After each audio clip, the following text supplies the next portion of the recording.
What's up, everybody? This is your man, Dr. John T. Turner, aka the Professor JT, aka Dr. JT, and welcome to Dr. This is amazing to have so many of the world's greatest doctors come together for one day of a marathon slate of topics, solutions, and greatness, which we're going to have today. And today, without further ado, we're going to go ahead and let y'all know that the Doc Chat is here. We've been doing our thing now for about 2.5 years. Started out with just a video of how do you become a doctor.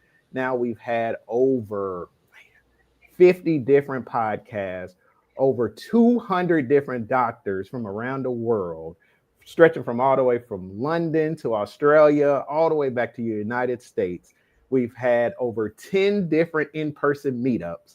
And finally, our very first Doctorthon on International Black Doctors Week. I'm telling y'all, man, I am excited today.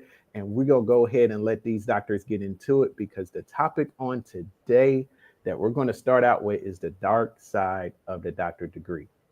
So we're going to go ahead and allow Dr. Denise Brunner. She's going to introduce herself.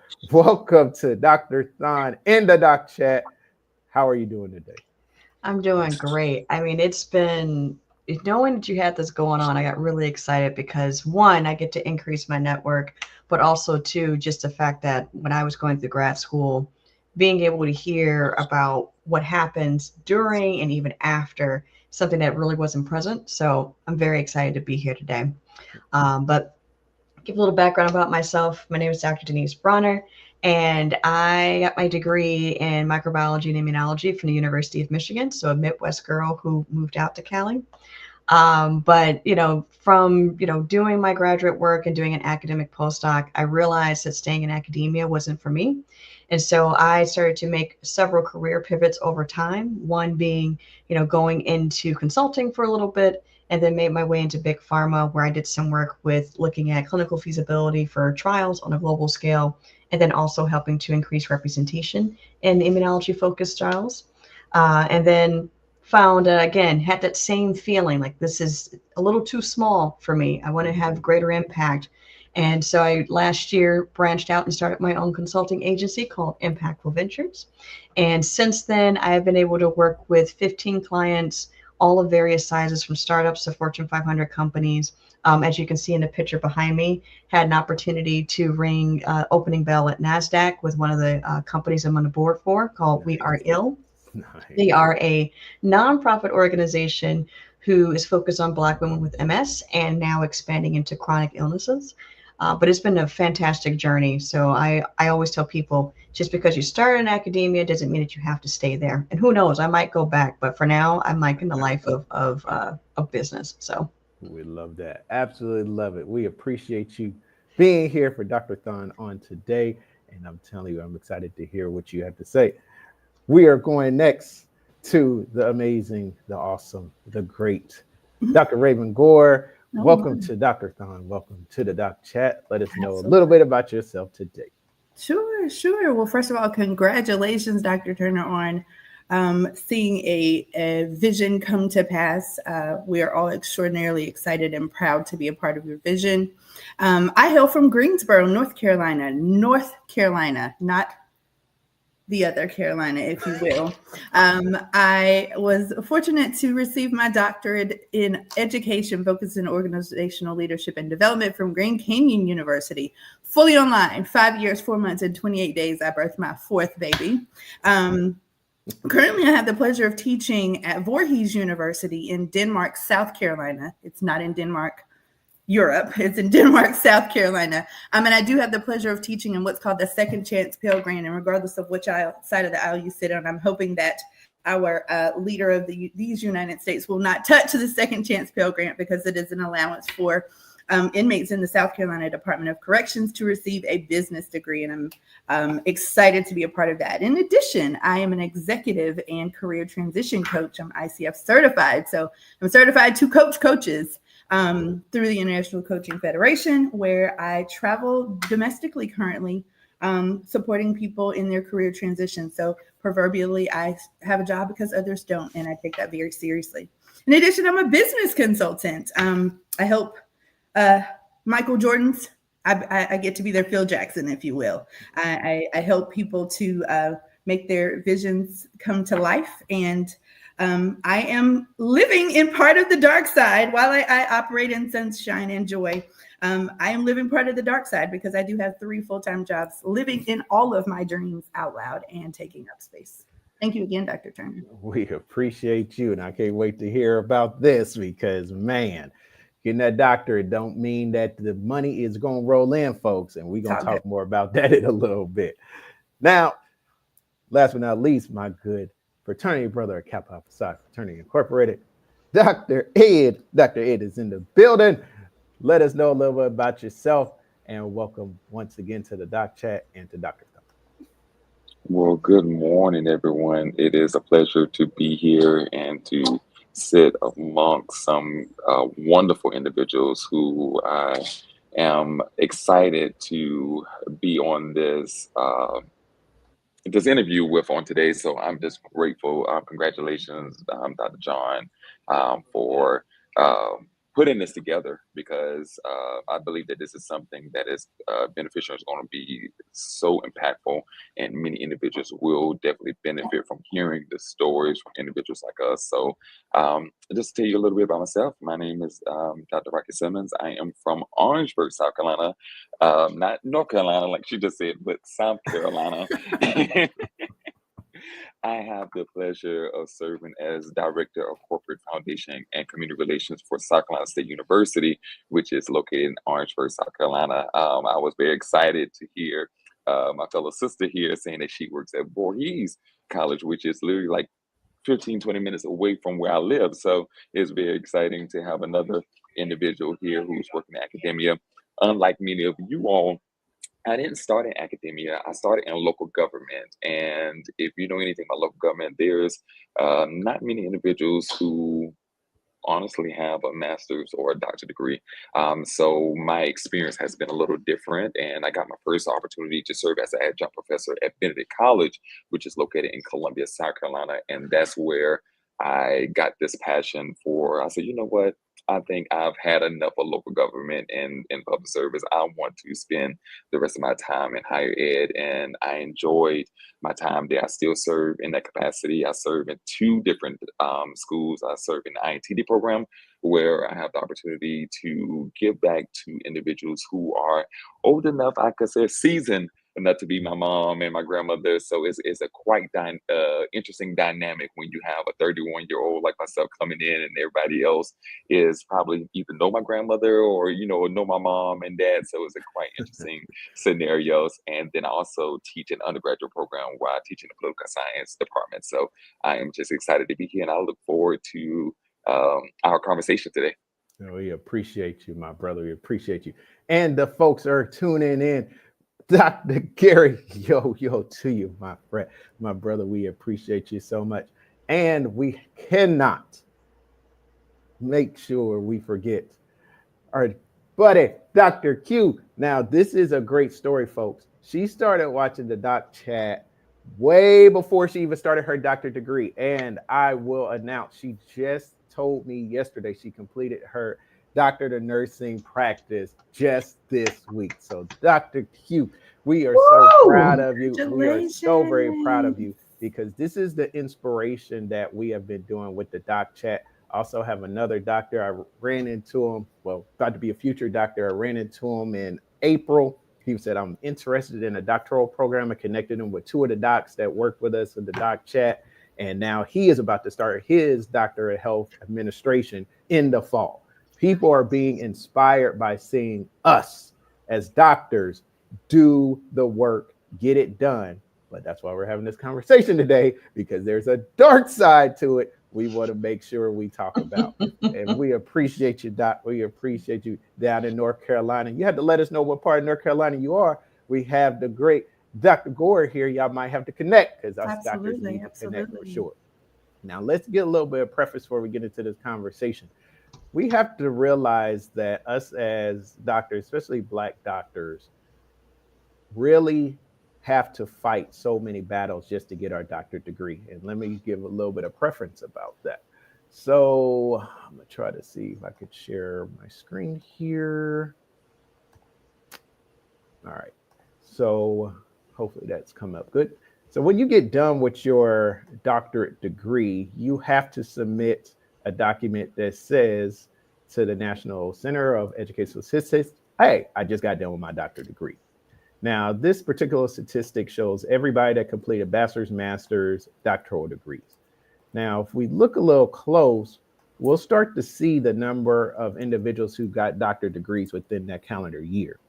If you pay attention to this, you have to realize the columns go individuals that are white here on this side.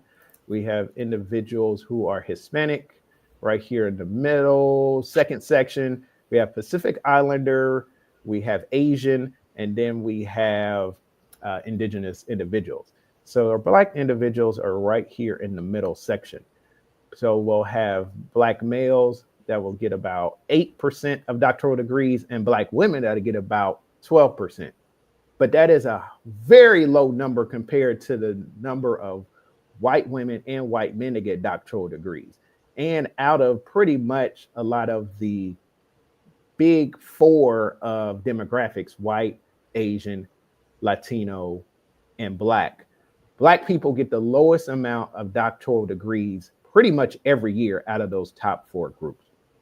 And so we want to make sure we preface this, because we want individuals to realize that we are doing the very best that we can to get doctoral degrees. Now, in 2023, we actually hit a record for African-American Black people getting doctoral degrees ever. We had the most ever. And that was a blessing to be able to do that. And so now that we're getting these doctoral degrees, something that is not discussed is what happens after you get the doctoral degrees. And we want to make sure we put that preference in there, because people don't realize once you get your doctorate degree, life changes. It really changes on you. And it's something nobody ever really talks about.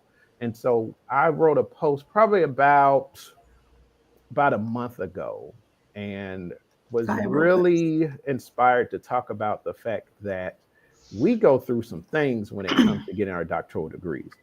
And so this particular post dived into what is the dark side of earning a doctorate degree. One is the false pride of becoming a doctor. Sometimes you become a doctor, you feel like you're a superhero. You got a cape on your back and you could do anything. Then the doctorate degree that doesn't open all the doors we thought it would. It doesn't get us the jobs. And then we're automatically overqualified from day one from getting this degree. Then the money and the opportunities don't match the merit.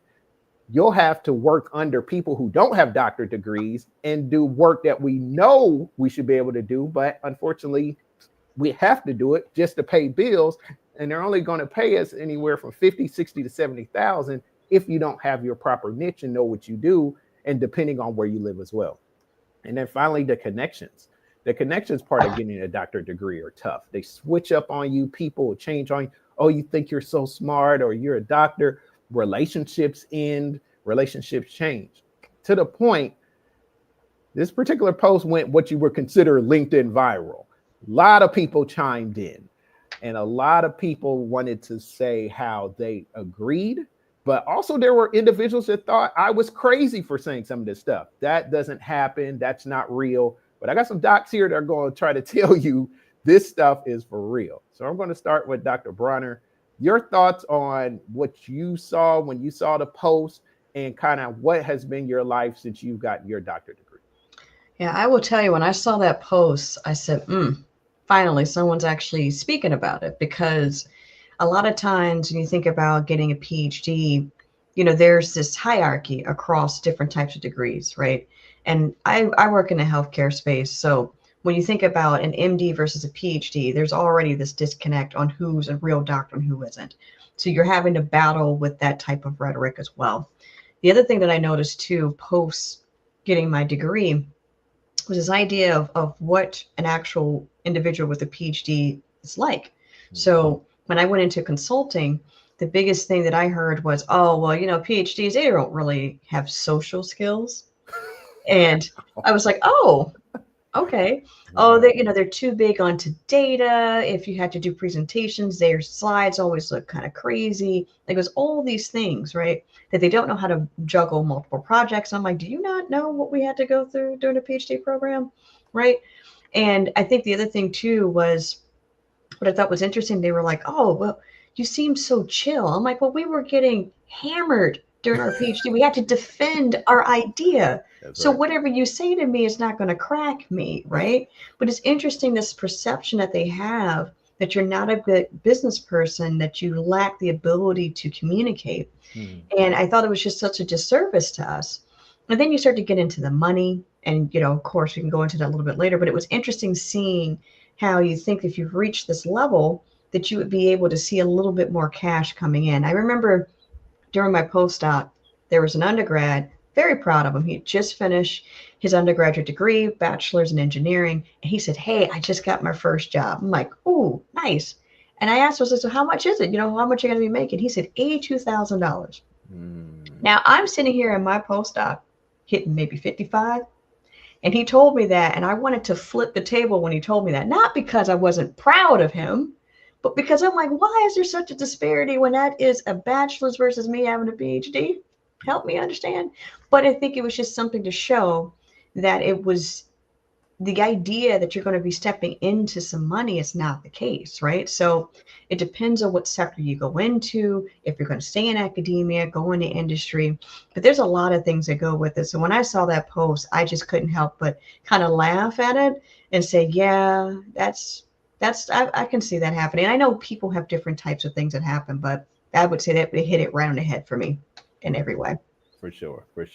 Folks, this is DOCTORTHON presented by the Doc Chat. We are here, Dr. Bronner, Dr. Gore, and my friend, Dr. Rocky. We are here today. As you see, people are commenting. This is a different type of experience, folks. A lot of times you would pay money to go to a conference. You don't hear the people. You are here to hear these type of topics, their solutions, and their answers. And you can chime in, comment, invite somebody else. We're here all day. We got topics all day, and I'm excited about it.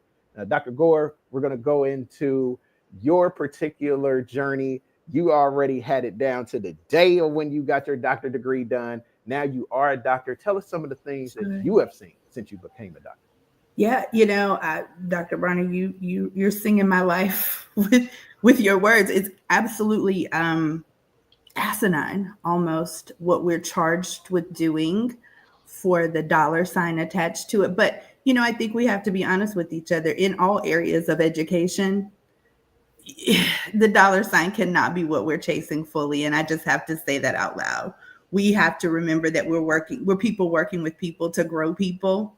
But it does kind of take you back when you realize the amount that you may have or be forgiven for, what have you, in student loans attached to the cost benefit, and the math never ever maths. It never maths. And it doesn't matter if you're in Ivy Leagues, HBCUs, PWIs, online. It doesn't matter even if I'm honest with you, family, if you go abroad, it really is not much different. I mean, there's a different, lifespan to your dollar, but you cannot go into the doctoral degree chasing the dollar. I have no problem saying the quiet parts out loud. And I just have to be honest with you there, because I've seen it. I was fortunate enough to be a COVID baby, if you will. So I got my doctorate in 2020 and walked into an adjunct position. That is not everyone's story. That is truly an exception.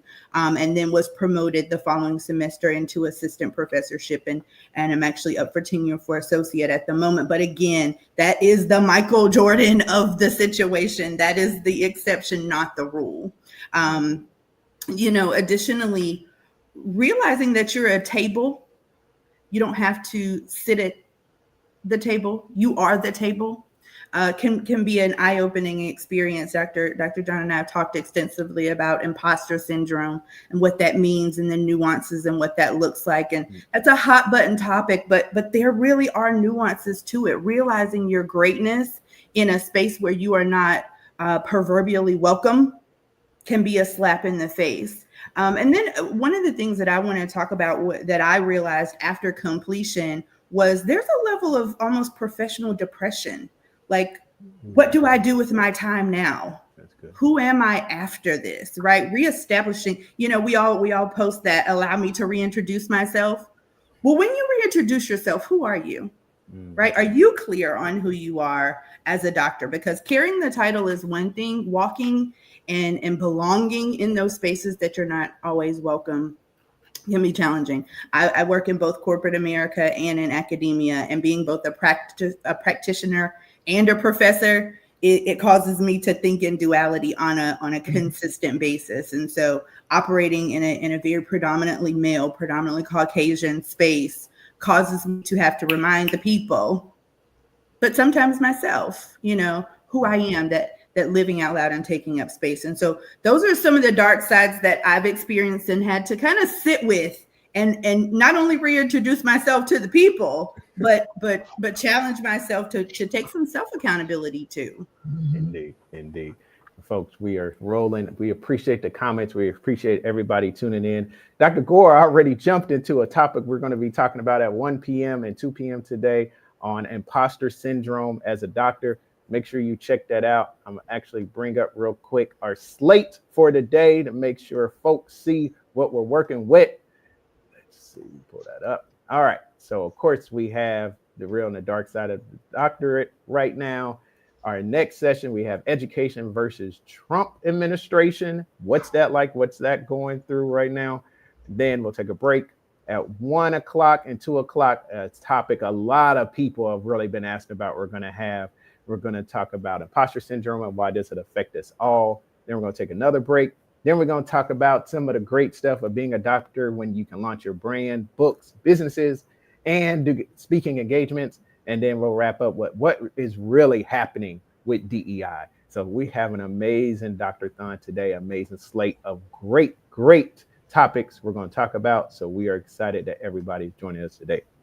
And we're going to give it to my good friend, Dr. Rocky. Tell me about your experience as being a doctor and everything that comes with it that you have seen and you have gone through. Listen, I'm sitting here, I was just nodding away like Dr. Bronner and Dr. Raven Gore. You all are really speaking to the sentiments of my heart, exactly how I felt. And being I guess I consider myself somewhat young and only being the only person in my friend group to get a doctorate. My struggle was, who do I lean on, or who do I call when all of these issues start coming up? And it was just like, I kind of started feeling crazy. And when Dr. Gore just said a few minutes ago, going through the period of redefining who you are and trying to discover, what do I do with all of this extra time that I have now? And you know what I did? I went and enrolled into a certification program because I was like, I'm so used to, getting up, doing schoolwork. I'm like, I can't believe that I am putting myself through more school work, but it was all a part of that process of redefining myself, how to redefine my day. What do my week now look like? What do I do with this extra time? Even though then in school I was like, hey, when I graduate, I'm gonna go on trips, I'm gonna be doing all of this. But in reality, my income, my position, everything in my accolades as relates to work did not change. And I remember when I went to my graduation, came back and I was like, hey, you all, I graduated with my doctorate. And it was like, okay. That's all I got. I was like, do I get an increase in my salary? No, but we thank you for going to get that PhD. And that was just the mindset of working in my experience of working in local government. And then, of course, being from South Carolina, we all hear the stories of how South Carolina the rhetoric of South Carolina and the many things that we as maybe African Americans, but not even take that aside, individuals who have received a PhD go through. So kind of to give you a little backstory, I am a 31-year-old working in a predominantly white community, serving in the executive leadership at that time, and I was the only person that looked like me as relates to being the only black male and the only young person, and then on top of that, the only person that actually has more than a bachelor's degree, and the person that's paid the least. My director at that time was making $260,000, and I'm not ashamed to say it now, I was only making $50,000. So how do you justify all of that? And then on top of that, having to demand the respect of now, my name is not just Rocky anymore, it's not just Simmons anymore. And for a while, I'm not sure if you all, but this was something that I struggled with for a while, demanding that doctorate title. I was so used to everybody calling me Rocky. So it took me a while to transition to say, okay, hey, my name is now Dr. Rocky Simmons. And even after putting that out there, just going with experiencing colleagues saying, hey, dude, and little boy. So little things like that, it was my experience, but it took those moments for me to raise up in myself to say, okay, hey, from this day on, I will be dressed as Dr. Rocky or Dr. Simmons. You have two options. Pick one and stick with it. And that was just so this conversation today is going to be really, really exciting. I think many people are just going to be like, whoa, like this is some of the things that I may have to experience. But I believe that having these forums like this and being able to point them in directions of who they can lean on or who they can contact when these issues come up, because when I finish, I can say it was just me. It was just me. I didn't have anyone to call. So and it took forums like this for me to be able to make those connections with other individuals who have experienced some of the situations. So I echo what Dr. Bronner said, what Dr. Gore said, and that was just a piece of nugget of just maybe some of the challenges that I experienced. But yeah. Dr. Rocky, if I may, I'm going to tell you what I did. Dr. Maya Angelou started calling herself doctor before she actually completed her doctoral degree, carried a briefcase with nothing in it and everything. I operated that way. I started calling myself what I was before I completed the degree. Now, I didn't ask anyone to call me that, but it's not what it's what you force people to call you. So I was operating in it before I had the letters behind my name. There you and go. You know what's also interesting too? This is also where you talk about who in your network. Because I've had people, even now, it's been 10 years now, I cannot believe, since I've got my PhD. And people, and they always say, when we're a mixed company, they always refer to me as Dr. Bronner, because they want people to understand what you see here, this is a person who has that degree. This is a person who has expertise. Don't sit here and act like they don't have enough knowledge and expertise and experience in this. And so I think you owning it, and I put it on all my emails, come a PhD. I introduced myself as Dr. Bronner. Even when I was in my graduate program, I used to put PhD candidates. People knew, no, this is what I'm trying to go for, right? But I think it also just speaks largely to who is around you, because, the right people will make sure that your name is said in a way that you want it to be said as well. But yeah, you got to go in hard and tell them, no, there's a reason why those letters are after my name. Doctor. Yeah, it's not an honorary degree. It's not an honorary degree. I actually did the work. Can we also say, and Dr. John, if I may take the liberty, all doctors are created equal. A PhD and an EDD and an MD and a JD, and if you have taken the time to go through the process, now where I will take a step back, it's the honorary situation. I know that's another conversation. But if you've done the work to earn the doctoral degree, put respect on all of our names, because I hold an EDD, and that there's these verses and those types of things. If you can put a DR in front of your name, regardless of what the letters are that you select to put after, be it Esquire or what have you, we've all done the work. Correct. We've all That's done the work. absolutely And so correct. thank you for allowing me that moment. No, I mean, these are the conversations we have to have. And before we go into our next part, definitely thanking everybody that's tuning in. I'm telling you, folks are fired up Put some because respect on our names. I saw that comment for sure. That's right. RESPECT. We're going to spell it properly. And we appreciate all these amazing doctors that are coming with their comments. And we appreciate you too, Dr. Williams. That's our good friend over there. And I'm telling you, he puts my it. sorors in the room. That's He reads my sorors. Yes, yes. There's a lot of pretty on this podcast. And so I'm telling you right now, these are the things that people struggle with because you want to be able to say, I am a doctor and get respect for being called a doctor. But I'm telling you, there are people that really are struggling because people do not want to give them that respect. And the even bigger problem is, as Dr. Gore has brought up, they'll give respect to an honorary doctorate more than they will us, and we're the ones that put in the work. So before we go into our next part, and keep the comments coming, tell people to tune in. Like I said, we're going to be here all day, folks. We got some great topics, and we are starting out on fire today, and I am so grateful for it. We want people to have a solution and feeling of what they should expect and get ready for going into it. As Dr. Bronner said, she's had her doctor for about 10 years, so we're going to let her hit it off. So basically, what would you tell somebody, and there's about 2 or 3 that are actually in the chat right now. Yeah. She has got your doctorate degree, Yeah. what you should expect and be prepared for now that you're a doctor. Listen, my biggest thing is I tell people all the time, make sure you just remain confident in who you are. Because the biggest thing is that when you get out into this space, especially when I went into consulting, the assumptions that were thrown my way, it was utterly ridiculous. And I think the biggest thing about it is, like I said, they're saying you don't know how to, like they're assuming we wouldn't know how to present. And when you go into consulting, your biggest thing is you're going to be very much client facing, and you're going to have to present ideas or the project and updates.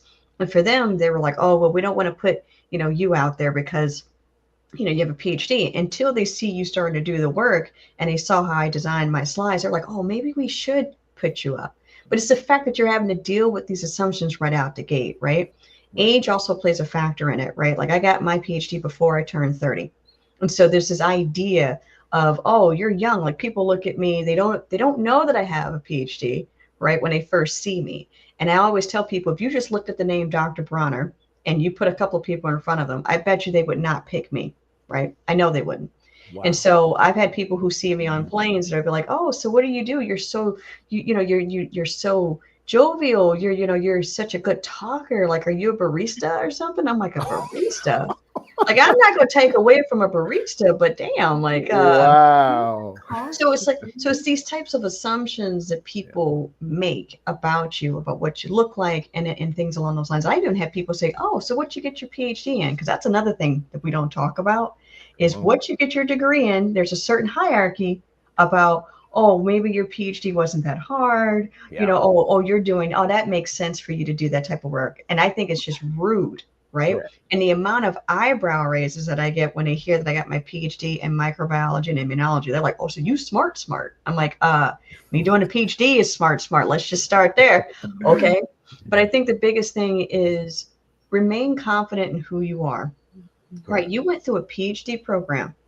Whatever happens out in the world is nowhere near what you went through during that PhD program. I don't care what anybody says. If you've dealt with a horrible and difficult, mentor, right? If you had a difficult, committee, if you had problems with your projects, if you had to sit up here and deal with financial troubles when trying to go through your PhD program, like you went through a lot. And I also have personal things that were happening as well to try and push through my PhD program.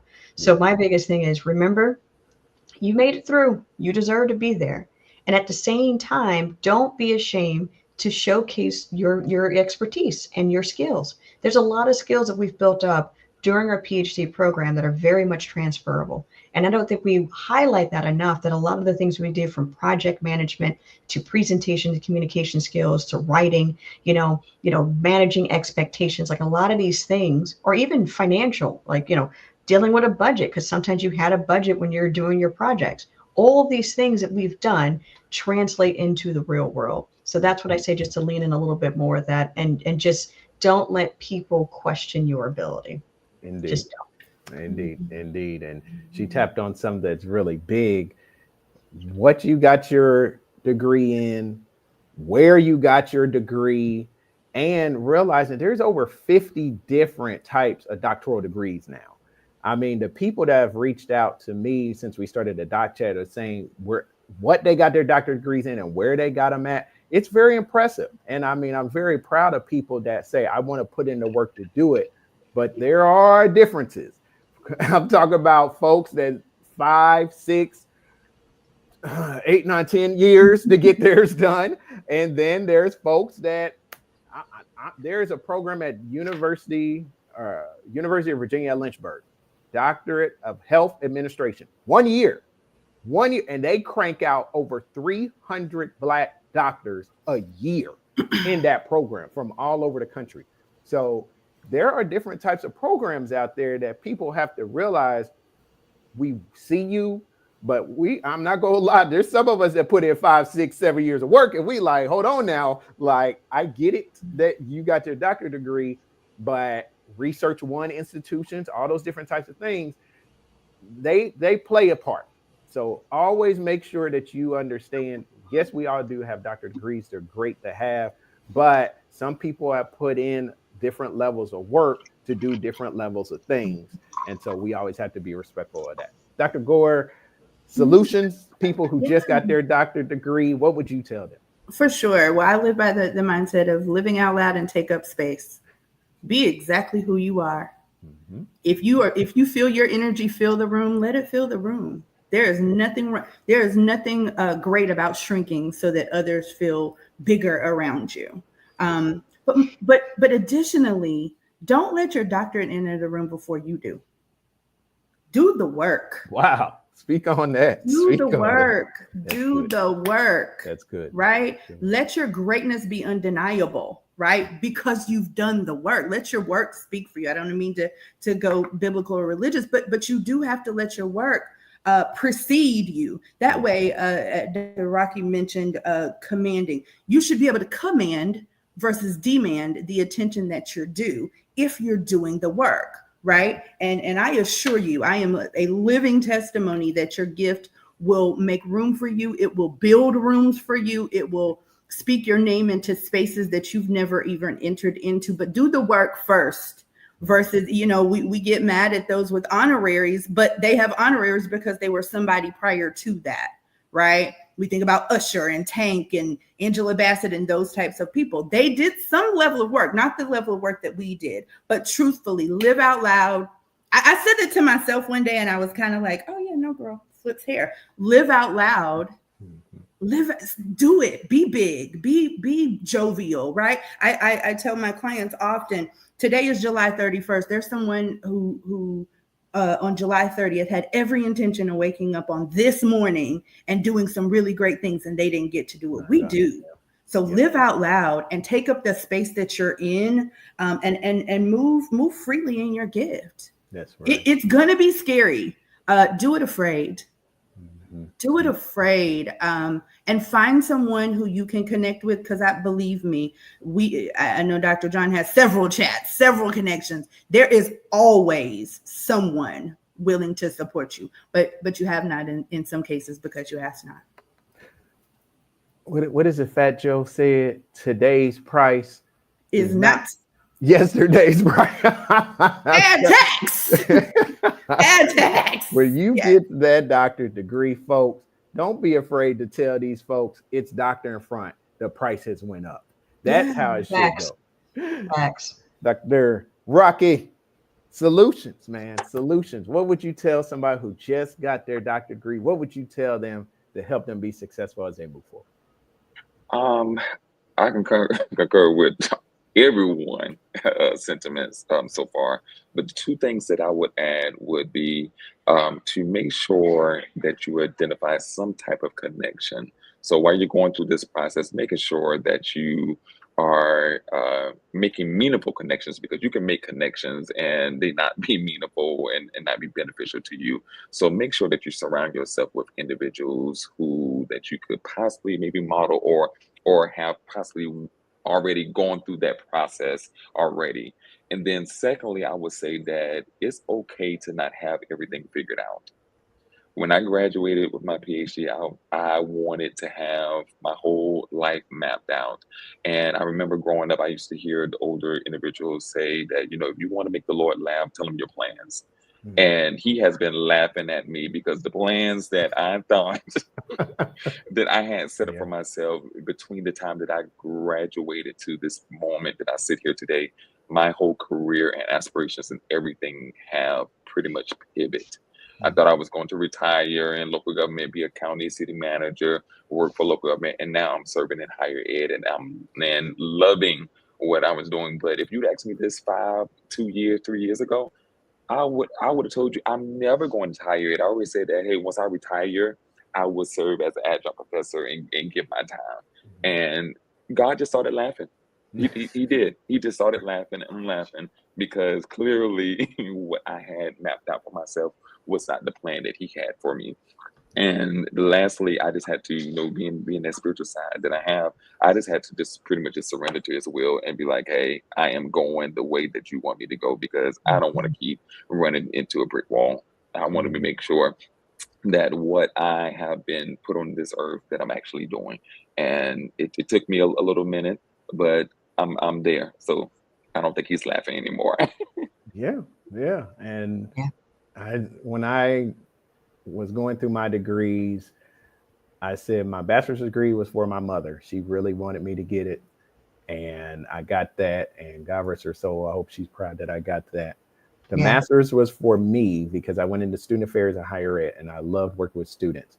But the doctorate degree is for God and serving his people, because there's only 2% of the world that has a doctorate degree. And you don't give that out just willy-nilly to anybody. And anybody that had a committee member or members that had to decide if you got one, trust and believe, there's some folks that got into that room, and when they came out, they said no. And that was real. And so they don't talk about it. They don't talk about that, right? They don't.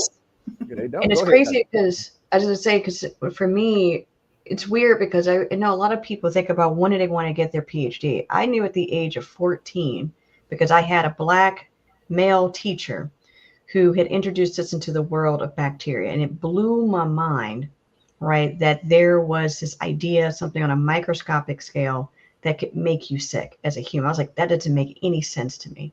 And learning about it at that age, right, and seeing someone who was in science, right, that was like me, Black, I was like, wow, this is pretty cool.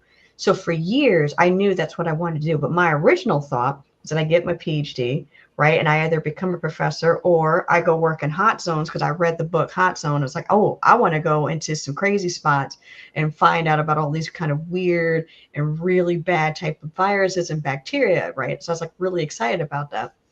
But when I think back on that 14-year-old me and where I am today, it's vastly different, right? I've done several career pivots in that time, right? And it's like, I've talked about this on a post just recently about, you're in business now. So do you regret doing your PhD? And I'm like, no, because it has helped me to have these types of conversations, to use deductive reasoning to challenge a lot of these business decisions that I see. Like you see investors investing into, health related type of companies and innovations, and none of them know the science.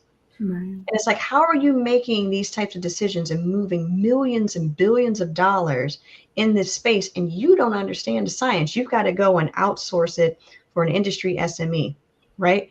Here's my opportunity to be able to share that type of knowledge and say, will this work or will it not work? Here's the science behind it. And I think that's the other value that you can add with your PhD. Even if you continue to be a professor or stay in other sectors that you're in, you can still be used in other ways because you know the science, you know that background. Yeah. Good. Dr. Bonner, you touched on something I find challenging. I'll just be honest. Again, quiet part out loud is how I operate. Balance. finding your balance, Balance. honey, because What's that? doing all the things you love doesn't mean that you're not tired. It doesn't mean that you don't need a break. It does not mean that, I think of the work that I do, there's not anything that I wouldn't do. However, there are days where I have to tell my children, my parents, my family, and my friends, I don't want to be anybody's anything. I need a day to just shut down and regroup and gather. And I think, again, as I spoke about earlier, that once you graduate, then what? I think that there's something to be said about, in the process of reestablishing who you are, giving yourself breaks, giving yourself grace to say, I'm exhausted with this work. I need a I thought my dean took a sabbatical and I thought she was bananas. In my brain now, I'm thinking, please sabbatical me, please, because we need to take those breaks. And so what I would speak to into our space is, it is okay to stop but not quit, but take the whole 3 seconds of a stop sign, proverbially, right? Take the breaks and give yourself grace. Dr. Rocky, kind of your thoughts on what are some of the great things about having a doctorate degree? Like, what are some of those benefits that you've seen that you didn't realize were something that was possible, but you were saying like, hey, this doctorate degree thing ain't bad? Well, just starting off with just receiving it. I tell individuals that process is like none other. There's no story that you can hear, no testimony that you can hear that I think that can truly prepare you. It's all about enduring, enduring. So I would say just starting with that. Secondly, I believe once I was able to stand and own it, and really making sure that I'm bringing myself and inviting myself in spaces where it is appreciated.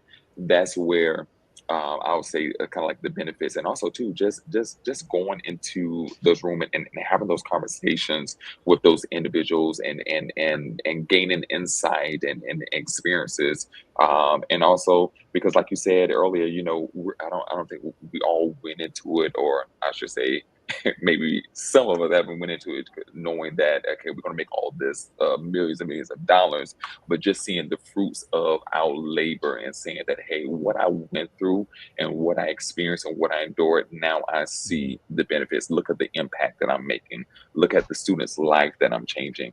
Look at the, me serving at a historical Black college, and that is in a low moderate income environment. Look at the money and the resources that I'm bringing to students who, if I did not potentially go through this path, then this opportunity or these resources may not be available to them. So I kind of look at it as just looking back and just saying, hey, I'm just grateful that I did.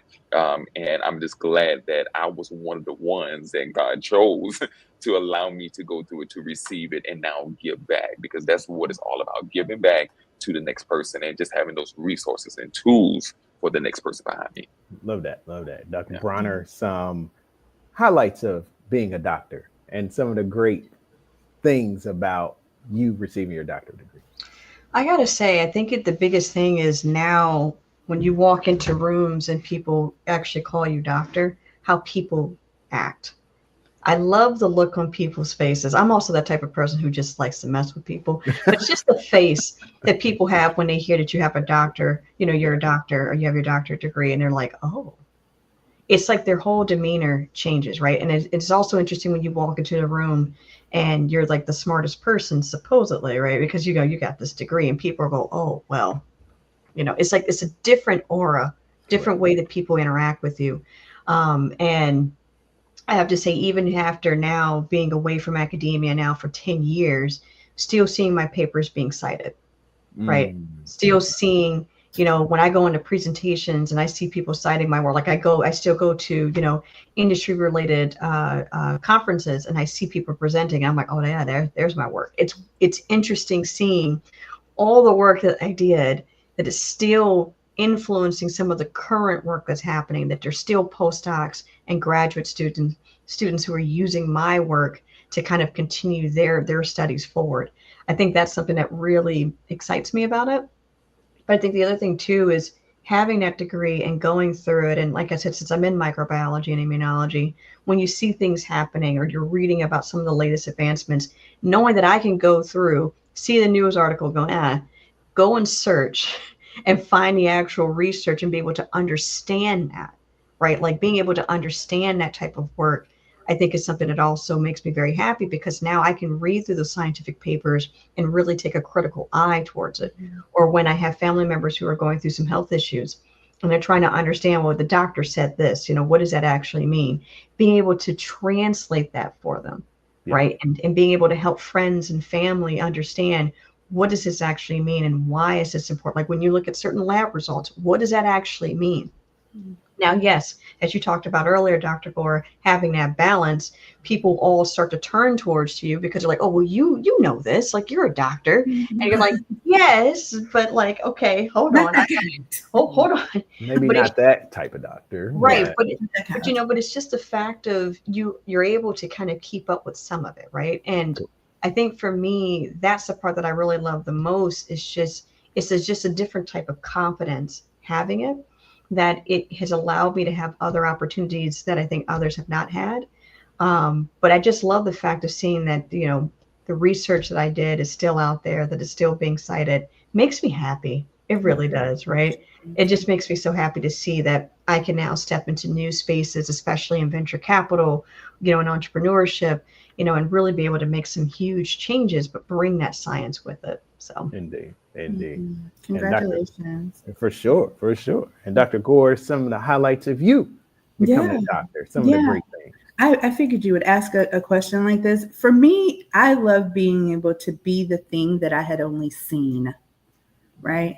That's good. There are people who attach to me as an AKA and various other things. But for me, I think in a lot of sports, Charles Barkley said, I don't want to be a role model. Well, I do. I want to be a role model. I don't want to, they say one of the richest places on the planet is a cemetery because there's lots of gifts that are unused. I want to be used. I want to be empty. I'm cool with the tired when I know I've poured out. And so being touchable or being available to people who say, I want to do this. Well, you don't have to go and find somebody far off. I'm right here and available, and we are right here and available. Additionally, I do love the mental hair flip that I get to have when I get to say that I am Dr. Raven. That's really exciting. My grandpa, I'll share a quick story. My grandpa had to leave school when he was in the 3rd grade to work on a farm. However, he taught himself to read and was able to create a community college here in North Carolina and ran for county commissioner. I stand on his shoulders, but I don't get to break the glass ceiling because he's already made cracks for me, and so have so many other. And so I do the work with him in mind and various other of my family members in mind who didn't get to do what I get to do so easily and effortlessly. But yeah, the mental hair flip of Dr. Raven in the room, I love that moment.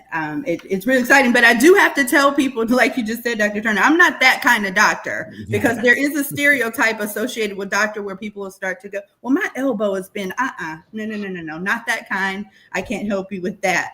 But I do enjoy being able to be available to those, not them having to find someone far off. And then just the excitement and joy of knowing I've accomplished. Those of us who are Greek on the call, we know the process that we went through, right? There was a similar feeling that I went through when I got my Alpha Kappa Alpha Sorority Incorporated letters that I did when I got my EDD ones. Indeed. Well, folks, we're about to wrap up this amazing session. As you see, an hour goes by fast when you're having fun. And I have had fun with these amazing doctors today. And I'm telling you, these particular solutions and answers and insights they've given, we just want to prepare you for that real life when you become a doctor, because it gets real, and that's the truth. So we're going to give Dr. Bronner, tell folks where they can find you and final thoughts that you have on the dark side and the bright side of getting a doctorate degree. Yeah, so you can find me up on LinkedIn. I post a pretty decent amount, I will say, because, trying to build a brand. Yeah. But like I said, my company is called Impactful Ventures. So you can find me at impactfulventures.com and also on LinkedIn. Always open to new connections. And my final thought, I like being on the dark side. I don't see a problem with it, right? Like I love the challenge, right? I love the idea of people telling me you're not going to make as much money. I'm always going to challenge that, because I'm like, no, that doesn't make sense to me, right? Yeah. I also say too, for anyone who's considering doing a PhD program, really think about what you want to do and is it required, right? Like that's the thing I always tell people as well, because I've seen people be able to get into certain types of careers without doing it. But at the same time, really understand what is your reason, what is your why, right? And when you get into it, always go back to what that why is, because that's what's going to help keep you rooted. That's what's going to help you to kind of make it through those hard days. But I also say too that even past, getting your PhD, you don't necessarily need to stay in education, right? There's so many other things that you can do. That's right. So don't look at it as this is a one track type of a thing. There's so many different things you can do with your degree, and there's so much more value that you can add. So that's what I want to leave people with, is that, don't shy away from the dark side, because sometimes you can be the light that goes over there. So I love that. That is Dr. Denise Bronner. We appreciate you for being on Doctorthon and always representing well for the Doc Chat. We appreciate you. And y'all are acting up here in the chat. We have some Delta Sigma Theta here. We have some Alpha Phi Alpha here. We have some Zeta Phi Beta here. Hey, and Dr. Q says it best. Always bet on black. I'm telling you right now, folks, we appreciate y'all so very much for tuning in. Now we're going to make sure we give great thoughts and words from the amazing Dr. Raven Gore. Tell folks where they can find you and final thoughts as we wrap up this amazing conversation. Yeah. Well, first of all, Dr. JT, thank you so much for this space. I am so excited to tune in throughout the day. I have several things going on, but I'll put the Doc Chat, the Doctorthon in my ear and continue to share. Kudos to you and congratulations. For me, again, live out loud and take up space. It's so real. I know it sounds cliche and kitschy, and it is, but when you say it out loud, when you're walking through an airport and you're challenged, or you're sitting in a room that you don't feel welcome in and you feel unwelcome, and you want to solidify your belonging, living out loud and taking up space has served me well. And my hope is that it'll do the same for you. I agree with Dr. Bonner. I'm sunshine, so I'm cool with the dark side. I'm a light in a dark place. And so I'm comfortable with it because it keeps me humble. It keeps me self-aware, and it keeps me out of groupthink. It causes me to say the quiet parts out loud. And I am dedicated to the fact that the only thing necessary for evil to triumph is for good men to do nothing. And I'm determined to be and remain on the right side of history. A good dissertation is a done one. So if you've completed the work, what you need to do is take a step back, breathe. Honestly, breathe, give your brain the opportunity to move on to the next thing, with greatness being undeniable within inside you. We love that. We love that. That is Dr. Raven Gore here showing love at Doctorthon, represented and presented by the Doc Chat. We appreciate you so very much. Okay. And last but definitely not least, my God, Dr. Rocky, we appreciate you so much. Tell folks where they can find you and final thoughts for the great conversation on today.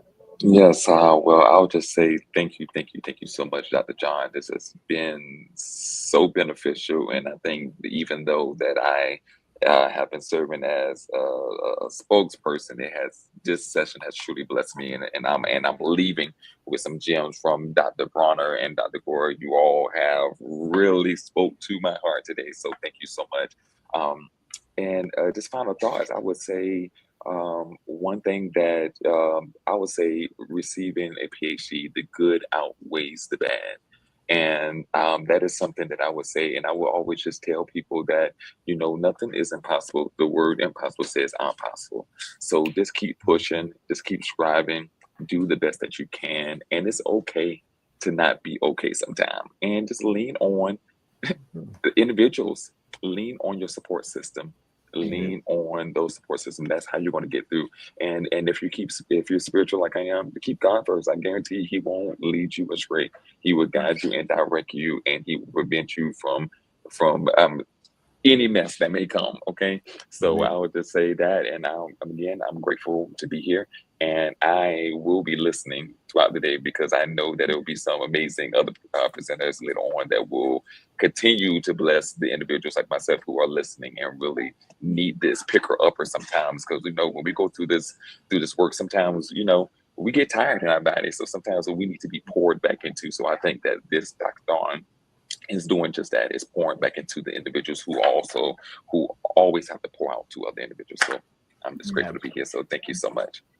I didn't say it out loud, but you can connect with me on LinkedIn. Please, please, please. I am open and available to be a support. I don't always have the time, but give me about 48 hours and I promise I'll get back to you. If I haven't responded in 48 hours, check on me. Give her grace. Like she said earlier, give her grace. That was the professor kicking out right there. Like, give him about 48 hours, folks.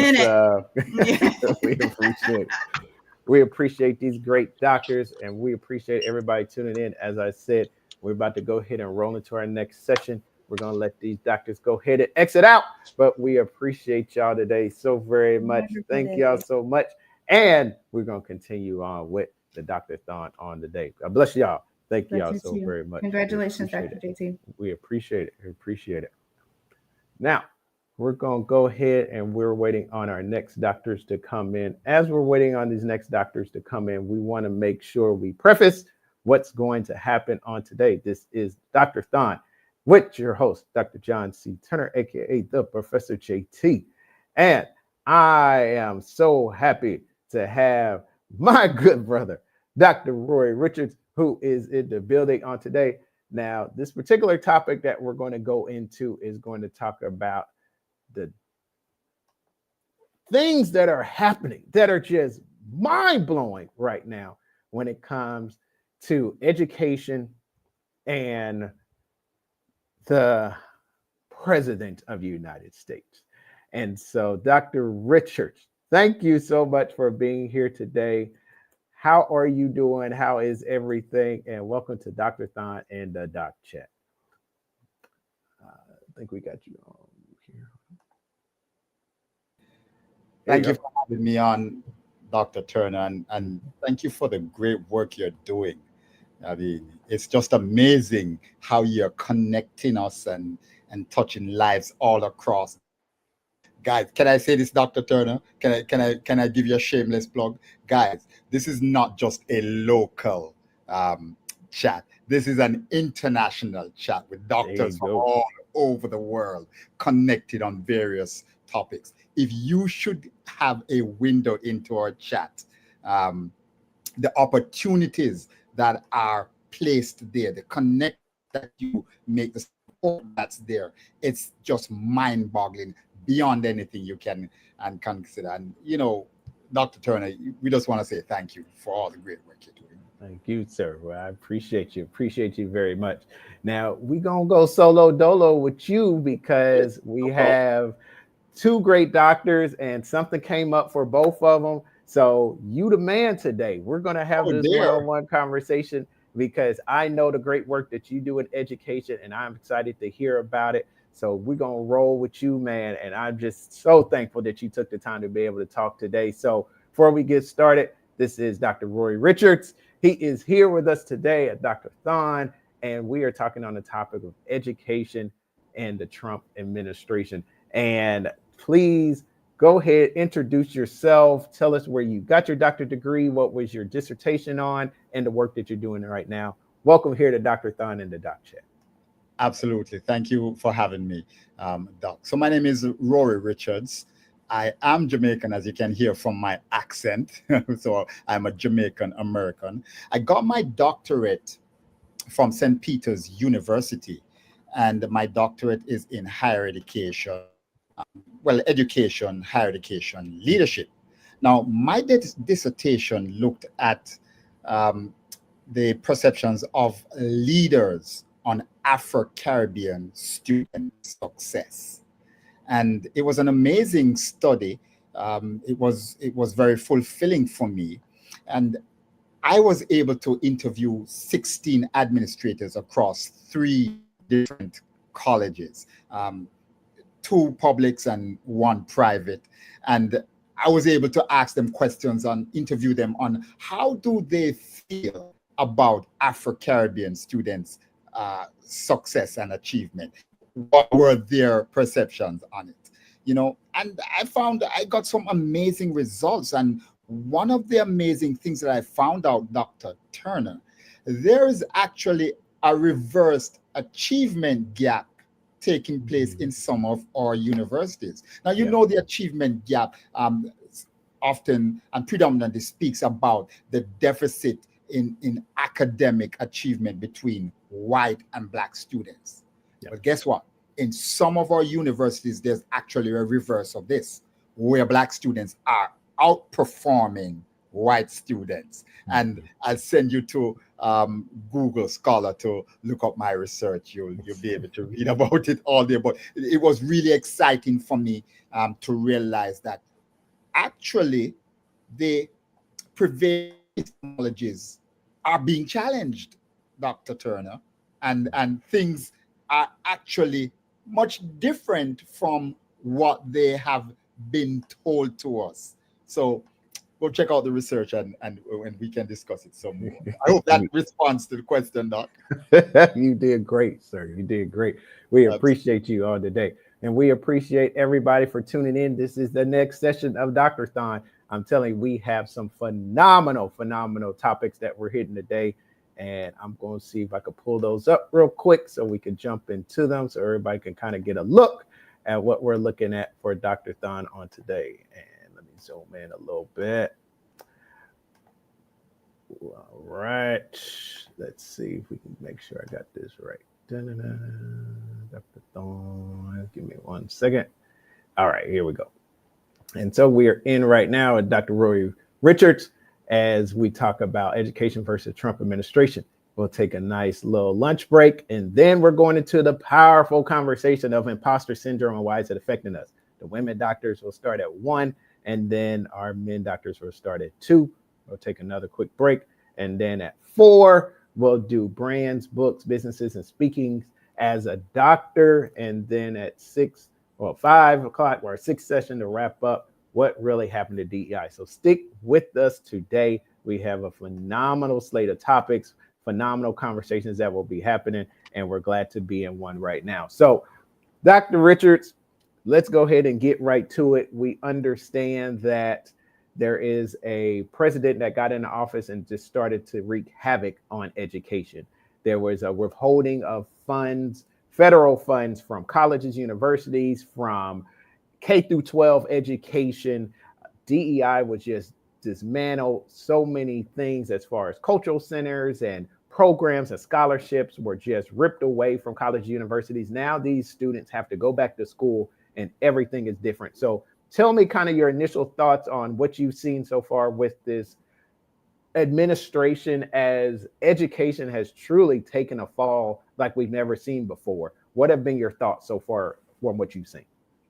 Absolutely. Great question. And I like this summary that you just gave a while ago. And a really quick shout out to my wife, Dr. Shout out to the wife, who just completed her doctorate among Oh, congratulations. I remember you telling me about congratulations. And I'm going to get her on the group. But Doc, higher education has always been a pillar of democracy in America. It's a place where we historically have had free inquiry access and creating that civil purpose. I like to argue that higher education is actually the driver of the American civilization, because it is the place where innovation, new ideas, and forward movement emanates from, Doc. And that is critically important. What we have been seeing right now over the past number of years, and of course since the second term of this administration, is that there is this tension being created between the administration and higher education, where an adversarial relationship has been created. Now, it's important to know that there has always been a tension in higher education with regards to administration and accountability. and particularly the freedom to be able to discuss and explore ideas that might not necessarily meet the hopes and aspirations of current administrations. That's right. And scholarship that actually might be counter to what the administrations or previous administrations might see as beneficial to the country. And so there's always been this tension. However, this time it seems to be different because universities and colleges, institutions of higher education have now been labeled as Marxist, anti-American, elite liberal strongholds, things like that. And as you just outlined a while ago, policies and tools such as federal funding, Title VI, Title IX enforcement, visa authority have been weaponized to enforce a particular or bring into compliance these institutions with a particular ideology. And this is an ideology that underpins the present administration's view on how the landscape of America should look. That's right. That's right. Yeah, we're in a dangerous time to where I've never seen somebody dangle a dollar against a Harvard or a Columbia, saying that individuals at University of Virginia, the president, you got to get out of here, and just had to leave. And as you see this shakeup that's happening, kind of what are your thoughts when you're sitting here, especially as somebody that's worked in higher education and worked at education? What do you feel like when you're an educator seeing these things happen? Well, a couple of thoughts run through my mind. I wouldn't say, even though the thoughts are conflicting, it's not ambivalence. For one, I think we are at a critical inflection point in higher education, where we have to begin to think about how do we evolve to be able to protect the academy and its mission of advancing society. Okay, that's right. That's right. So we're at that inflection point.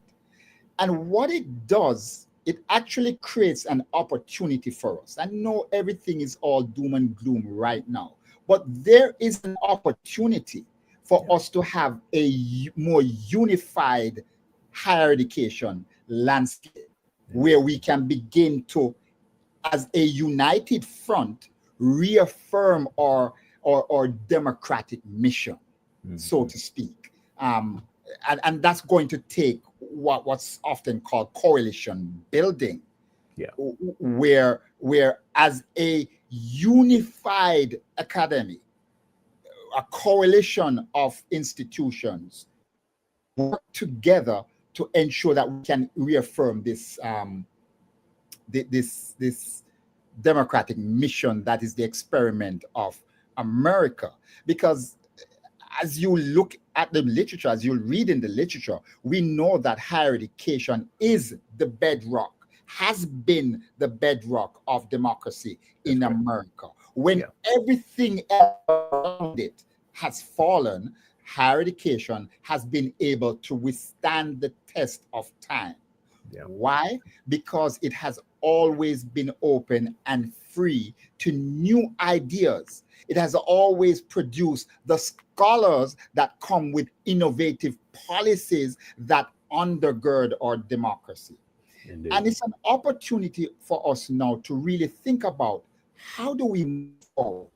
How do we create that unified landscape that will protect institutions from the attacks that they are now experiencing? However, Doc, I have to acknowledge that it is a frightening period for especially academics when their academic are being taken away, Yeah. held hostage, or Yeah. when things like tenure is being used as weapons to push people into subjection and conformity, it can be a bit frightening. Indeed, indeed. Folks, this is Dr. Thon, and I'm here with the amazing Dr. Roy Richards. We are just jumping into our conversation of education in the landscape right now versus the Trump administration. And I'm telling you, I appreciate people tuning in. I appreciate the comments coming in. That's why Dr. Thon is different, folks. Usually you'll go to a conference and you don't hear these great speakers, but they are here and they're live where you could be able to tune in. We're on Dr. John C. Turner LinkedIn page and Dr. John C. Turner YouTube page. Share with somebody, because I'm telling you, we're here all day. We got topics that are on fire, and we're bringing solutions and answers to questions that people want to have, just like Dr. Richards is doing right now. So, Dr. Richards, I want to dive into this. Nobody asked the students how they felt about these changes. What do you say on behalf of the students who have to come into this next academic year and see all these changes, some that didn't realize what was going on, and now that they have to face their cultural centers gone, there's people that worked in these DEI positions that are gone, scholarships that were DEI that are gone. What do you tell the students, and how do you feel like they are feeling right now as they're about to face this monumental thing of seeing life in a different aspect when it comes to higher education? Absolutely. You know, that's a really insightful and astute question, you know, with regards to how do students read perceptions, bearing in mind that there are numerous messages being sent to them right now. All around them, there are a multiplicity of voices speaking to them, telling them all sorts of things. And one of the things that we have historically known is that institutions of education have always been a safe space for students, particularly in the United States. Let me give you a quick example, even the most recent example. One of the things about our high school secondary education system is that many students who live below the poverty line have always been able to find a refuge in their high schools. That is, some students, and believe it or not, in these United States of America, it does happen, some students do not get a decent meal unless they attend schools. Correct. And that's why you find that many institutions open during the summer, because students face food deprivation. Correct. That's correct. When funding is taken away from these institutions, these programs that provide this kind of sustenance for students now become cut. That's and therefore you find students who were initially vulnerable to speak of becoming even more vulnerable. How do you deal with that? How do you face that? Then you have higher education programs in higher education that provide things like travel assistance for students, programs that ensure that students are able to pay their tuition or even part thereof. When funding is cut from these programs, it denies students access to education. Doc, let's even pause right there. Let's look at the impact it's happening on our international student enrollment. Now, you know that international student enrollment is a $43 billion industry, 2023 to 2024. Yeah, and they're paying full price when they come here. Yes, sir. And so that is a major contributor to the economy. Correct. Now, you're limiting visas, you're cutting visas. Harvard had its program systematically attacked and demolished. So international students are denied the opportunity to study in America and also to contribute to the economy of America. When students hear all of this and see all of this, they become frightened. student going to school, going to their classes at 1 p.m. in the afternoon, and their friend is picked up by masked gunmen without identification, whisked away in an unmarked vehicle, and no one knows where they are. That's real. This is That's traumatic. real. Yeah. And so what happens now is that the instruments and the programs and the departments within the academy now have to be able to create these talking points and also recreate a safe space for their students, so that students will not see higher education as somewhere where they will be attacked, where they will be more vulnerable than any other place, but that's somewhere that can provide them the leverage to navigate the inconsistencies that we're facing in our society right now. And I guess it's up to us to try to find that narrative to communicate to these people, to our students. Indeed. Folks, we are here at DOCTORTHON. I got my great brother, Dr. Roy Richards, and he is dropping bombs. I'm telling you, he's dropping the fire when it comes into terms of what we're dealing with education right now versus the Trump administration. And I'm telling you, something you just said that it is forgotten about a lot of times are those international students. You're talking about, and you gave a graphic narrative, to be on campus in the fall. There are going to be students who will show up in the morning and they may not go home at night because there might be some sort of political department that might pick them up, assuming they're a legal resident of the United States of America or their visa has expired. So when we're looking at this notion of the international piece, the international students, and yourself being one as well, where are we in that conversation? Because as you said, they're coming over here, they're paying full price, and they're getting the opportunities, but do they feel welcome right now? I mean, what is the sense that these international students feel on our campuses? Well, we do know that international students are fearful. We do know that there has been a reduction in international students, correct, or a decrease in international student enrollment. And we do know that they are staying away from United States universities. What we are not sure of is the long-term impact on both the national economy, but also university economy, the economy of the academy itself, because much of the funding of the academy, and when I say academy, I mean the universities, correct, comes from international students. We're talking about $43 billion. Correct. In 2023 to 2024. Yeah. That's nothing to sneeze at, Doc. You know, and I do believe that the bottom line will always be finances, will always be the money. And when the administration starts to recognize the impact that the money will have, I'm wondering if they are going to do an about face as they have done with so many other things like the tariffs. We don't know if we're coming or we're going there. I'm wondering if they are going to do an about face with that, because the economic impact can be pretty significant. Correct. But what I would suggest, though, is that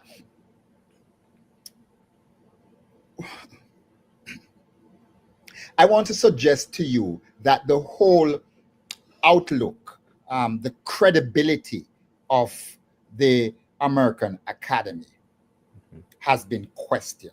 Indeed. Right now. Yeah.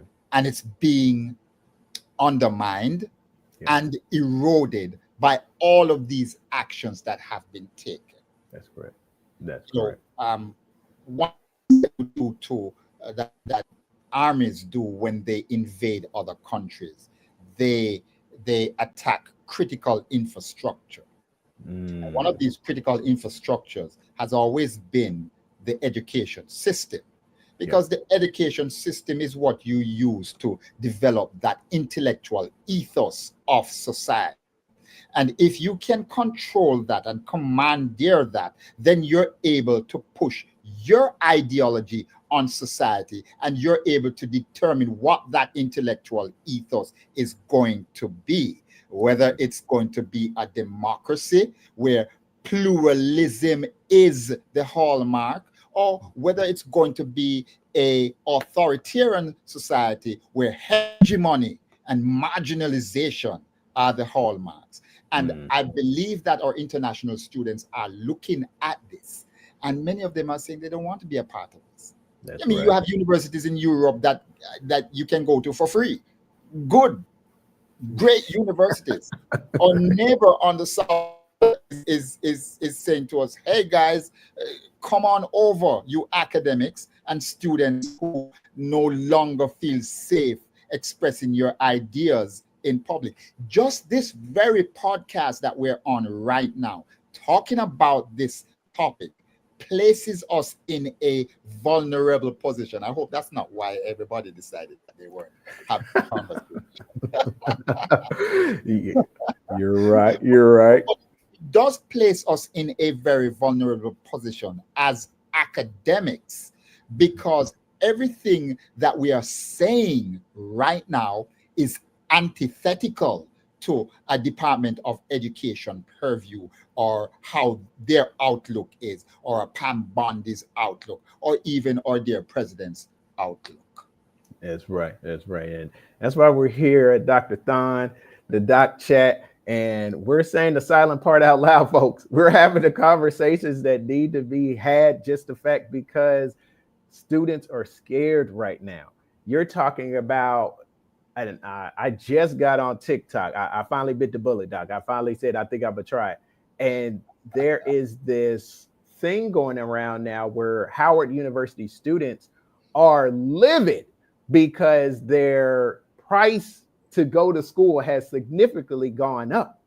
And that is happening with a lot of institutions where students are putting out GoFundMes. They're trying to raise money. They're trying to look for scholarship dollars in different places, because so many institutions have lost different facets of federal funding. Those DEI scholarships are gone. So as we're looking at the big picture of what is it going to look like, especially for you being a professor, stepping into a classroom, what should administrators, faculty, staff, what should they be preparing for, and how can they help students cope with what's happening right now? Great question. So one of the things I had this activity that I used to do when I would begin each semester with any class that I had, whether it's a writing class, whether it's a graduate doctoral class, any class that I had. I had this activity that I would do where everyone would have to introduce themselves, and give us their ancestral background and give us their favorite ancestral meal. And it was an amazing activity. And you might wonder, why would you want to do that? Well, what it did, it helped all our students recognize that we were all from different backgrounds. And by the way, I would have in some of my classes up to 28 different nationalities. I believe it. Yeah. Right. And when students saw this, that we were all from different backgrounds, but we came together in space with the same goal. And when the semester progressed and they saw these amazing ideas coming together from so many different places, the demographic diversity and the diversity of ideas coming together to create this beautiful thing, students began to feel safe. They began to recognize that, hey, not because my accent might be different means that I do not belong. And you're going to be talking about imposter syndrome later on in the day. So I don't really want to touch on that because greater minds than me are going to be drilling down into that. But students begin to feel safe. Yeah. Now, what I have to do is I sort of have to reevaluate how I carry out this activity. Correct. Because students can begin to feel unsafe when I begin to ask them where they are from. Wow. You see? Yeah, and that's scary right there, because something that, as you talked about, belonging, that was bringing students together, now I have to reshape it because of what's going on, and now it might not have as much power as it used to before. Wow. Absolutely. In fact, the power might be reversed. It might have a more negative impact where students are afraid to come to the class. So the question is then, Doc, how do professors, administrators, higher education leaders create a new safe environment? That's right. One where students understand realities that are happening around them, because we can't pretend that they're not happening. Let's make sure that we understand this. We cannot pretend that students are not being abducted indiscriminately. We cannot pretend that students' visas are in question. We cannot pretend that minoritized students no longer have those safe havens and spaces that were provided for them. So what we have to do is acknowledge these realities and then find a way to create those safe spaces, have those conversations. Yeah. And this creates a tremendous opportunity for us to engage critical thinking among our constituents. That is coming up with ideas on how to navigate these choppy waters. One person cannot do it. It's going to take the collective to really approach this. Indeed. And folks, we are rolling here today. Doctorthon is live. We have Dr. Rory Richards, and we're talking about education versus the Trump administration. Keep on commenting, keep on telling people we're going to be here, because we're going to be here all day. As he said, we're going to talk about great topics like imposter syndrome. We have how to launch your books and brand as a doctor later on today. And we also have what happened to DEI. Telling you, get ready, because we're having some amazing conversations. We're about halfway through this one. Time flies when you're having fun. And I'm having a great time with Dr. Rory Richards today. So I want to jump into this next part of this conversation, the Black student.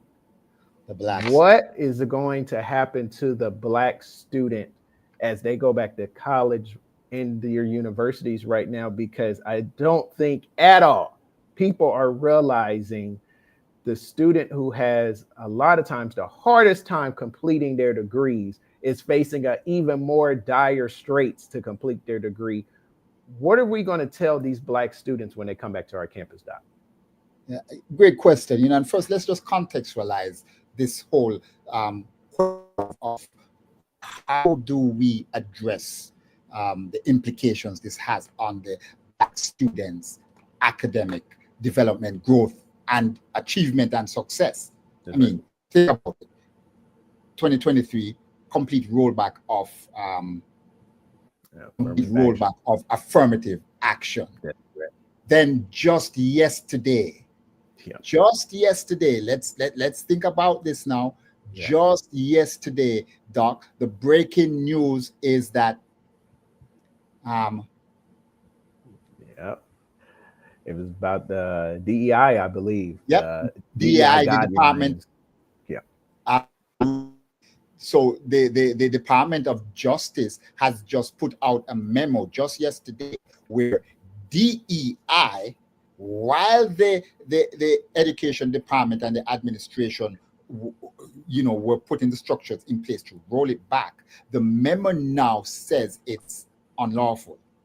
DEI activity is unlawful, including things like recruiting in predominantly Black geographic communities or geographic areas. Yeah. So they're going down to the nitty gritty, rolling back 50 years of hard work and labor done by our forefathers and even being done by us right now. Then DEI offices have been dismantled, race-based hiring and scholarship programs prohibited, HBCUs have been impacted where federal grants tied to DEI have been canceled, curriculum on race and justice have been curtailed. You think about all those things, leadership and faculty of HBCUs, especially those public institutions in Florida and Georgia, and have intensified or all have experienced intensified ideological pressure. Think about all of that. The impact that it has on Black and brown students is that it denies them the critical tools that they need to be able to navigate the academy and to be able to be successful. Remembering this, that Black people are not monolithic. That's right. Yeah. They are diverse. And they have different needs. And the academy has a responsibility to create that academic environment that meet the needs of these Black students. HBCUs are going to be impacted in a most negative ways. Yet we saw an increase in funding, a sporadic increase in funding over the past couple of months. Bear in mind, ladies and gentlemen, that this did not just happen. Correct. These things were put into place prior to the administration. They just rolled it out. So our Black students find themselves in a precarious position, and Black institutions in a precarious position, because we are not able anymore to legally provide the assistance that underserved communities need. Wow. And that right there is the point we're trying to make, that all of this rollback and no options. And now you come out with a memo that talks about how illegal DEI is. It's mind-blowing to know that us, especially as Black students, and then your underserved, underrepresented population, you still want to go to college and you still need help. But the help that used to be there is not there anymore, and they're not giving you any other options. So you're talking about individuals having secret meetings with faculty and staff, and then having secret meetings with students and saying, okay, I know I can't do this, but I know you need help, putting themselves in danger to lose federal funding because you still have to help those students. There's no help coming to the students, folks. And this is where it gets dangerous.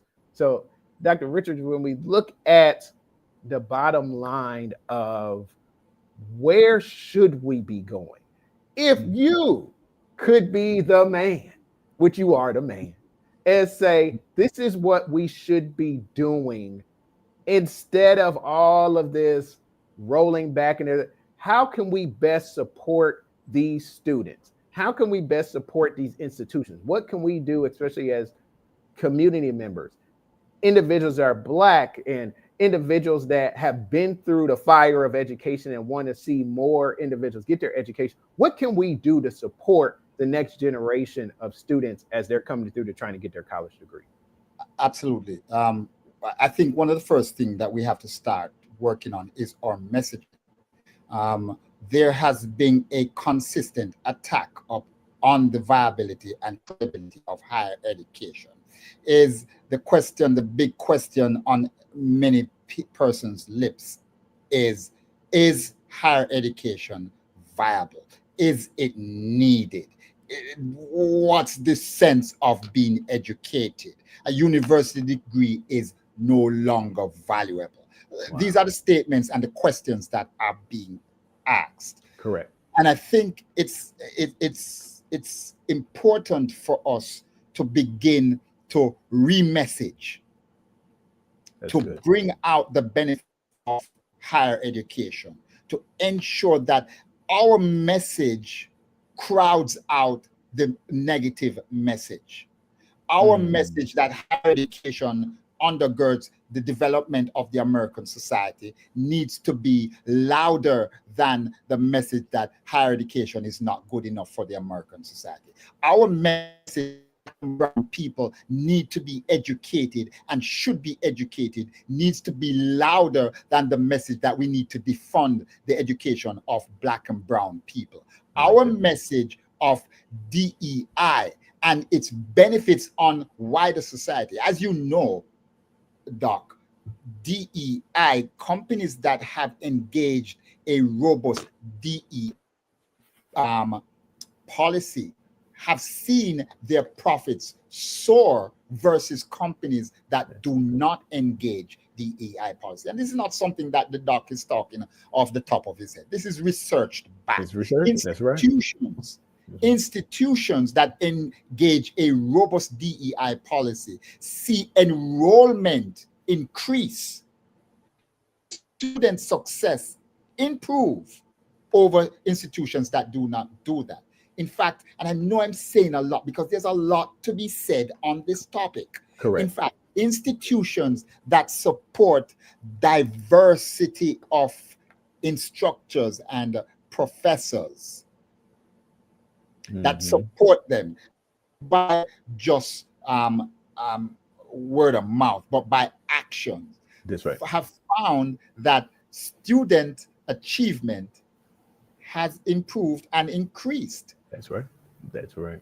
In fact, I extend that point to point out to you the brown students who have Black professors, which DEI has ensured that we have had this diverse faculty in many institutions. Black and brown students who have Black professors perform better than Black and brown students who don't have, and also perform better than ding, ding, ding, ding, white students who have white professors. That's research. That is research. That's research right That's there. Correct. That's So, right. so the importance of us rebuilding DEI access internally. We might not be able to rebuild it externally with this administration, Doc. But we should be able to put in the architecture within our institutions that support DEI. Maybe you want to call it something else. I don't know. Whatever you want to do, but you have to rebuild that internally. Then, Indeed. Well, there are other things, but we can talk about them. Indeed. And those are the things that we have to keep in mind, and we have to realize the work's still going to have to get done.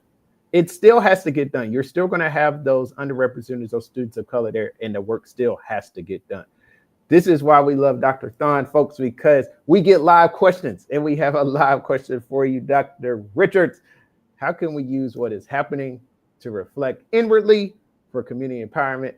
Julian Nation, we appreciate you for this great question. What are your thoughts on this question, Doc? Absolutely. Remember in my initial statement, what I said, we needed to have a unified approach to how we handle this situation. And there has to be a deeper collaboration between the academy, and again, the academy meaning the university, and the community. That is, we have to begin to reinforce once more the public mission of the university and how develops community and allows community to grow.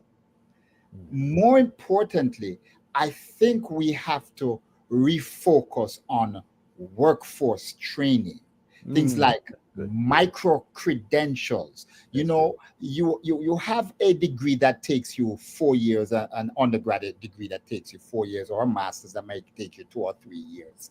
Within those degrees, how can we ensure that students are credentialed along the way at certain checkpoints points. So within the first 4 months or within the first quarter, what kind of credential can that student get to be able to actually work in the workplace, to actually able to participate in the workplace? What kind of micro credentials can we use for that? And then how do we engage that community in ensuring that this message of the importance of education is clear and reverberates across it? Well, we have to engage those community voices. Don't be afraid to engage church. I'm a man of faith, but not because I'm a man of faith. The reality is that the Black church has always been a vehicle of progress and success academically for the Black community. It has always been a voice of resistance. Correct. And a voice of mobilization for the Black community. I don't think we have really, I think maybe over the years, in some way, shape, or form, we have disengaged. What we need to do is re-engage the Black church, because that's where our strength is going to come from. Or one of the places. I love that. And we have joining us on this morning, my good friend, Dr. Watson. Dr. Watson, are you here? Do you hear us on today, Dr. Watson? I think. There you go. Yes, sir. I'm here, brother. I have technical difficulties, but I'm in the building now, brother. You are here, man. Hi, brother. Good brother, man. I'm telling you, we are co-authors of a book together, the Dr. Talker, and he just had his own book come out, which I'm so proud of you, my good brother. So go ahead, introduce yourself, and I've got a question already for you. So go ahead and tell us a little about yourself, and welcome to DOCTORTHON, my good brother. Well, it's all good. I appreciate, man. It's been a long morning already. Get called into a late meeting, so I'm on now, man. I'm happy to be here. Of course, I had the pleasure of being a contributing author to my good brother's book, The Dr. Talker, and we have just recently released a book called Bridges and Breakthroughs: The Shift from Educated Employee to Effective Educator.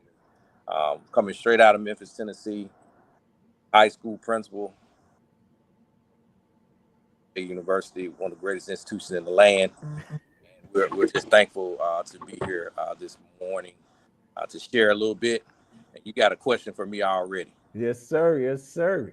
And so as we're looking at the landscape of education right now, especially you as a principal, as we're looking at federal funds that were withheld from K through 12 schools that finally got released, as we're looking at what we're dealing with as far as DEI programming and solutions to help students move forward, what's the sense of what's happening in your area as far as K through 12, and how are you feeling right now as an educator?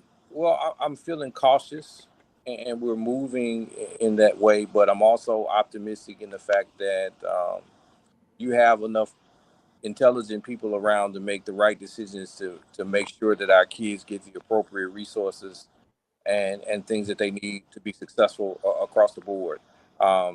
We have to be mindful that there's a tsunami that's waiting on the other side, and it's at any time it can come, and we have to be prepared. We talked about that even in writing this book, that it's important that we be equipped with the right resources and tools to be successful. It's not just in the building, that's all stakeholders that are involved, because they'll be easy for them dangling a carrot in front of us and telling us, oh man, we're going to do this, that, and the third. But the truth of the matter is we are an underserved community. And because we're an underserved community, we have to plan and move accordingly. We need and have to have the same or more than everybody else does. I work in an area that's a food desert, that's a retail desert, right? And so we have to be creative when it comes to getting these resources for our kids. So the end game is I'm never scared, but I am cautious. Yeah.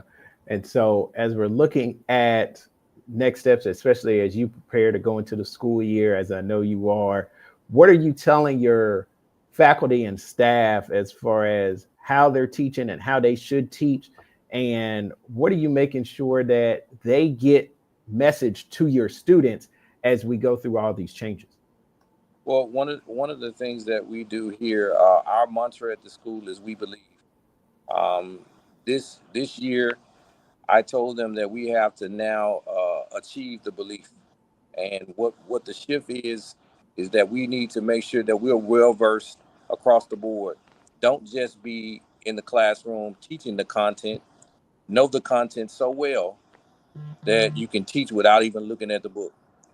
So well versed in the process and the procedures that with anybody, whatever, if I drop you, you're a science teacher and I drop you in math, the process and procedure is still the same. You go in there and you teach the appropriate context so that kids know that there's a balance across the board. They get to be whatever class they're in, because it's important for all of us to be on the same page. There cannot be a drop off. Man, there's a tsunami coming. Yeah. They're looking for the loopholes and the holes in your work, so they can come in and say, hey, well, we got something better. And you know how it is. All it takes is for somebody to see something new and they jump like, oh my God, oh yeah, that's much better. And all it is just a new building. But same it's the same old poor work that's going on inside. That's right. Worst buildings in the world had some of the greatest teachers that you ever wanted to see. So it's about what's going on in the inside. It's just like what it says in the Bible. It's not on the outside, but what's on the inside. That's good. That's what's important. Yeah. Indeed. And folks, we're here at Doctorthon. We have Dr. Trenton Watson, Dr. Roy Richards, and I'm telling you, they have been dropping some important nuggets to get ready for this school year. Conversation that a lot of folks don't want to have, but as Dr. Watson said, that tsunami's coming. And it's coming real fast. And we got to make sure that we are letting our communities know, especially our students know, that they matter, that they are important, and we're here to help them. So Dr. Roy Richards, as we kind of look at final thoughts, final questions, what would you like to say to the community right now when it comes to the fact of this is where we are and this is what we need to make happen? What would you like to say? Doc, I want to look at it as two communities, the academic community. And for the academic community, I think we have to embrace the contemporary challenges that we are facing right now. We have to begin to embrace even more shared governance, where we understand that yes, we have a governance system within our institutions, but we also have to understand that the times that we are living in, the experiences that we are having right now, demand a new look at governance and how inclusive we are with regards to leadership. And how do we ensure that community becomes a stronger voice within governance? I think also it's important that as leaders, we resist ideological oppression, ideological thrust that would seek to deny our underserved communities good education. Because this is what is happening, We look at everything that is happening around us and we think it's just the ideology of education not necessarily being good in the eyes of the administration, but it's also about denying a certain subset of our communities the opportunity for growth, the opportunity for mobility. And whether we want to say it yes or no, the fact is that Black and brown students are the ones who are being most disproportionately targeted in this kind of a scenario. So I want to say to our institutions, let's really embrace these contemporary challenges. Let's expand the civic education. Let's enhance literacy, media literacy among our students. You know, how do students navigate the barrage of messages that are coming to them? How do they parse them and dissect them and determine what is valuable and what is not? I think as leaders, we have to begin to think in that way, to begin to empower our students to take stances that will help them to navigate what's happening here. And I think also, another thing, maybe the final thing I say on this is we need to have some form of legal readiness. We need to maintain legal support. We need to communicate the risks that are involved with our constituents, with all our constituents, so that they can have clear pictures of exactly what is happening. And we need to be legally prepared. Yeah. Despite the fact that the administration is breaking all legal precedents and, you know, not necessarily following legal codes, I do believe that the structure of the United States is principally built upon a legal framework. Yeah. While this legal framework might have and still denies a certain group and is being weaponized now, I still believe that we can use this legal framework, if understood clearly, to defend ourselves against the attacks that are so rightly described by Dr. Watson as a tsunami that is coming our way.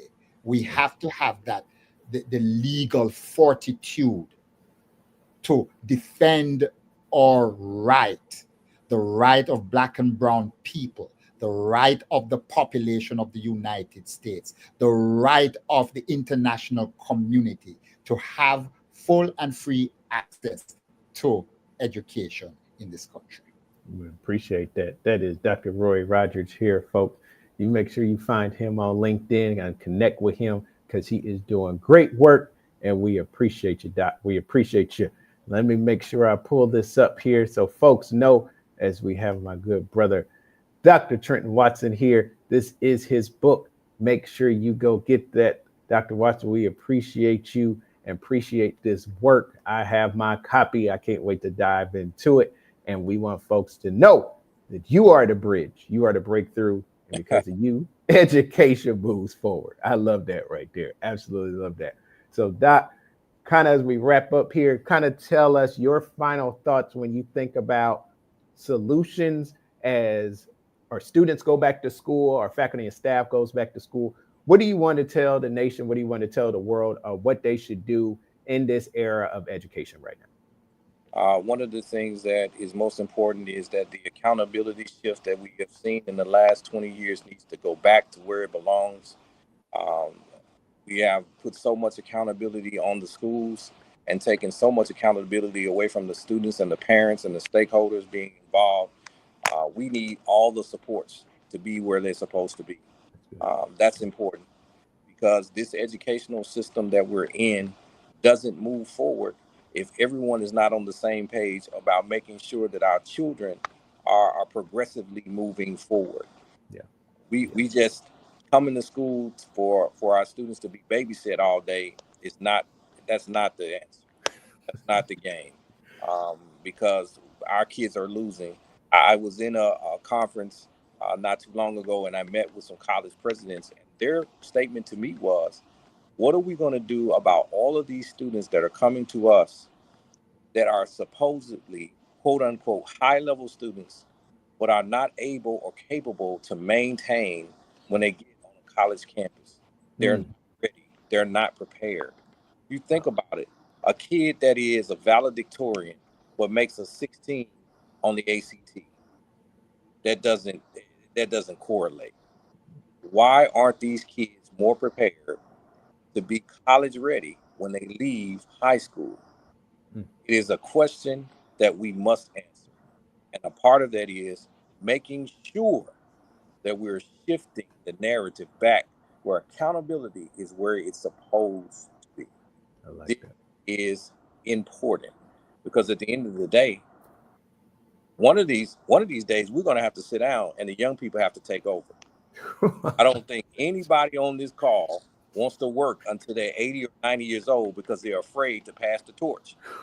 Yeah. It is time. It is high time that we do something different.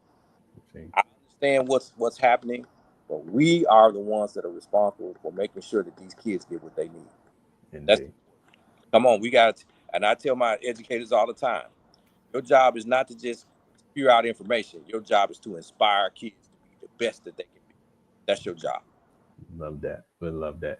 And that is Dr. Trenton Watson, folks. You can find him on LinkedIn too. Go get that book because I'm telling you, it is going to change lives. And I am excited for both of these brothers. And I thank him for the insights. Well, folks, those are our two first sessions of Doctorthon. We're coming back at 1 p.m. Eastern as we're going to talk about imposter syndrome. We got the women doctors, we got the men doctors. And then at 4 p.m., we're going to be talking about the amazing topic of getting books published, as we have great authors here, getting those speaking engagements and getting those opportunities to get out there as a doctor to launch your brand. And then also what is happening with DEI. So stick with us. We're going to take a quick break. We'll be back in about an hour. Thank you, Dr. Richards, Dr. Watson, for coming on and sharing your thoughts. And until an hour later, folks, we'll see you soon. Bye, everybody. Take care. Take care, brother.